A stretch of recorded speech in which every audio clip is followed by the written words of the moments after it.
રાજકોટનું Jasdan market હવે વિવાદમાં આવ્યું છે। સેક્રેટરીને 2 વર્ષ પહેલા અચાનક નિવૃત્ત કરી દેવાયા હતા।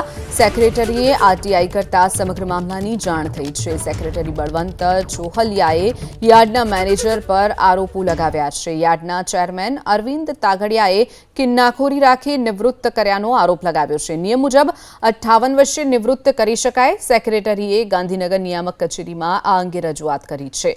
તો રાજકોટનું જસદણ માર્કેટયાર્ડ વિવાદમાં આવ્યું છે। 2 વર્ષ પહેલા સેક્રેટરીને અચાનકથી જ નિવૃત્ત કરી દેવામાં આવ્યા હતા।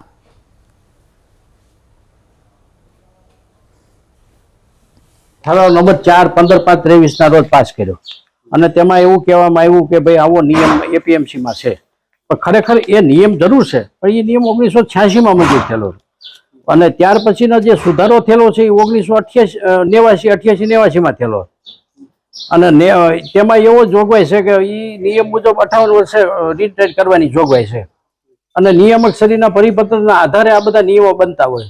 એટલે મારી જાણકારી મુજબ મારી પાસે પરિપત્રો છે એ મુજબ નિયામકના પરિપત્રો 1985 થી અત્યાર સુધીનામાં બધામાં 58 વર્ષે રિટાયર કરવાની જોગવાઈ છે।